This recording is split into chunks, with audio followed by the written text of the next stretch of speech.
Hello everyone and welcome back. Now, I just want to do a quick little almost bonus lecture to introduce the complex form of Fourier series. What we've seen is the trigonometric form. And the trigonometric form that we've been working with arises very naturally when we talk about things like partial differential equations. But we know, hopefully, Euler's identity, which tells us that e to the I theta is equal to cos of theta plus I sine theta, which therefore represents the trigonometric functions, sine and cosine, that we know and love, in terms of a complex exponential. That formulation actually leads to what's called the complex form of the Fourier series. And this is the one that you might see more often in practice, especially if you're coming at this from an engineering standpoint. Algorithms like the fast Fourier transform, they typically use the complex version of this thing. And so you might have been wondering, what's the connection here? So really, that's all that I want to do is just quickly show you how you can write a Fourier series in terms of these complex exponentials. Now, again, from a mathematical perspective, they're equivalent, but they afford me something that I truly love: less writing, right? So typically, we use these complex forms of things in order to just save ourselves a little bit of wrist strength, right? So let's start with what we know, what we love. We have a Fourier series, okay? So you're sick of writing it. We've written it 100 times in this lecture series. But, so here, sine n pi x over L. Now, let's use Euler's identity, and I'm going to give you two ways to rearrange it. Okay, the first one is to rearrange this and isolate for cosine. First of all, we know that cosine of theta is equal to e to the I theta plus its complex conjugate, e to the minus I theta, divided by 2. The divided by 2 piece here should look very similar to what I showed you earlier about the even and odd components, right? This is the even component. Here you have negated the argument, you've added them together, you divide by 2. Same basic principle. And sine of theta, this gives you the odd component. So now we're going to subtract. The only difference is this thing is complex. I got to divide by 2i now, okay? So what I would like to be able to do here is I would like to rewrite this in terms of complex exponentials. So this will give me that f of x, let's rewrite this. Constant term doesn't change, doesn't involve any trigonometry, so we're good.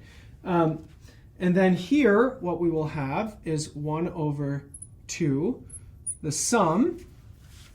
And then here, after doing some rearranging, I get an minus ibn, and then e to the in pi x over L, plus 1 over 2, the sum from n greater than or equal to 1, pardon me, and then an plus ibn, e to the minus in pi x over L.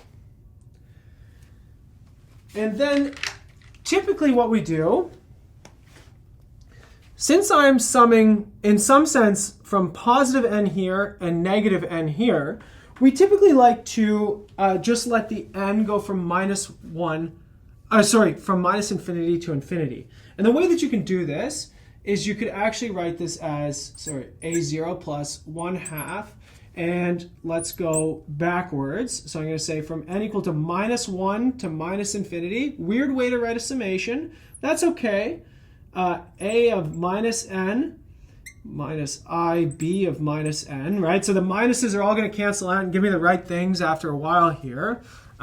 But nonetheless, then I get plus exponential term. E to the minus in pi x over L.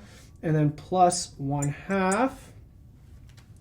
Now I'm going to write my summations properly, because here I go from -1 to -infinity. Here I go from 1 to infinity. Here's the 0 term, and I get an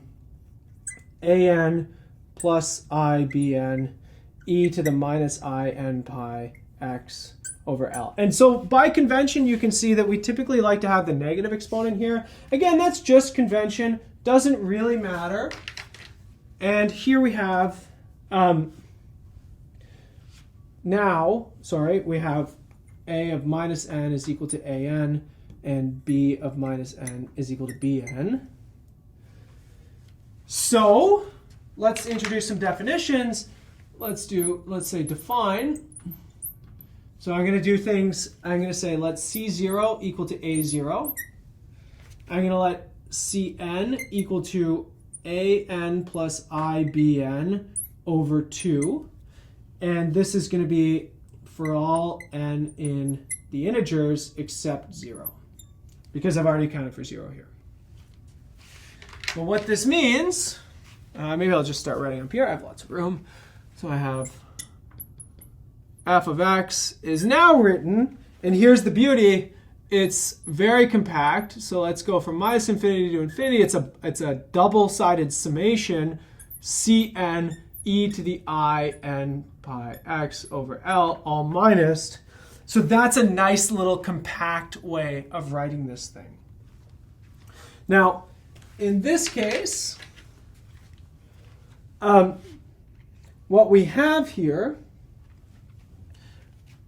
is if f is real valued, right? Because now we're talking about complex functions. We could, in theory, if f had complex values, we could still do this Fourier expansion in terms of complex functions. But of course, for us, we care about real valued functions. Well, what this means is that the coefficients satisfy this. They are related by complex conjugation, which is exactly what you saw right here, right? If I negate the index, then they are just going to give me the complex conjugate, which is just the minus I here. And so this is for all n and z. Of course, this also tells me that C0 has to be real. Now, there's more, because you don't want to have to do this expansion first and then track all the changes to get the CNs.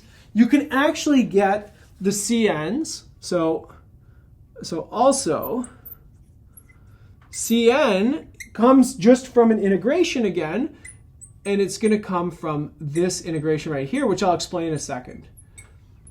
E to the minus, this is positive now, I n pi x over L dx. Okay, so be very careful.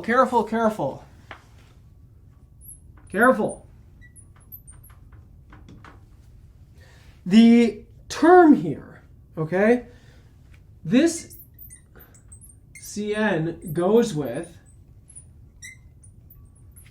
e to the minus I n pi x. You just heard me make that mistake, so clearly you could make it too, right? If I want to know the coefficient with the negative exponent, I have to multiply by the positive exponent. Okay, so it's a little bit more finicky, but nonetheless, this is again just a projection in the same way that you just saw with sines and cosines. And what this does, or where this comes from, is from complex orthogonality, right? So there is a version of orthogonality for complex valued functions, and it comes from the orthogonality of the complex numbers. And essentially, it's going to come from this little identity right here. If you take e to the minus I m pi x over L, and you take its complex conjugate, that's what the line over top is, and then you multiply it against another mode, n pi x over L. Well, this complex conjugate is just going to get rid of the minus here.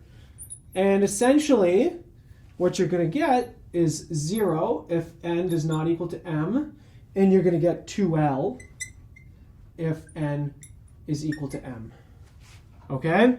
So there's the 2L that comes out. here's the complex orthogonality that we're getting. And essentially, the same way that we derived the sines and cosines from the C to get the ANs and the BNs, you're just doing the same thing here. You're just projecting your function onto these CNs. So let me just write it because you're probably wondering why you get this. Well, let's do this. Minus L to L, f of x, and then e to the I m pi x over L dx. Let's say this is equal. This becomes the summation of n over the integers now, Cn, and then each individual one.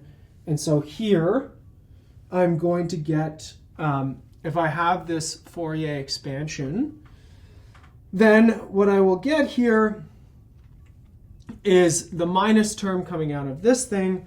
And so I get e to the I minus I m,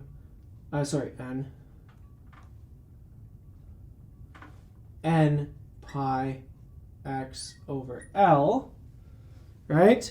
And then e to the minus I m pi x over L dx. And the only way this is going to give you something non-zero is if n is equal to minus m here, right? Because it has to account for this complex conjugation. That's where this term comes in. That's the only confusing piece of this, right? But the beauty here is that I got a simple way of representing the solution in just one nice series. Okay, so a little bit of mental accounting that needs to be taken care of, and it comes from this minus sign. That's the only piece of this I think that should give you a headache. Nonetheless, nice simple way of relating trigonometric functions to complex exponentials just using Euler's identity. Give us a nice compact way to write the Fourier series. If you look up Fourier series, things like Wikipedia, a lot of time you'll see them written in this form. They are completely equivalent, and again, it comes from Euler's identity, but you know, depending on the situation, we write them in different ways. Typically, we write them this way because this is what we see from separation of variables. But mathematicians, you know, we're a little bit lazy sometimes. We like to write them like this because it just makes our life easy, only after writing one sum instead of two. Okay, when we come back in the next video, we're going to learn another partial differential equation. We're going to learn about the wave equation. And in doing so, we're going to apply a lot of our theory in order to understand waves instead of heat flow. So I'll see you all in the next video, everybody.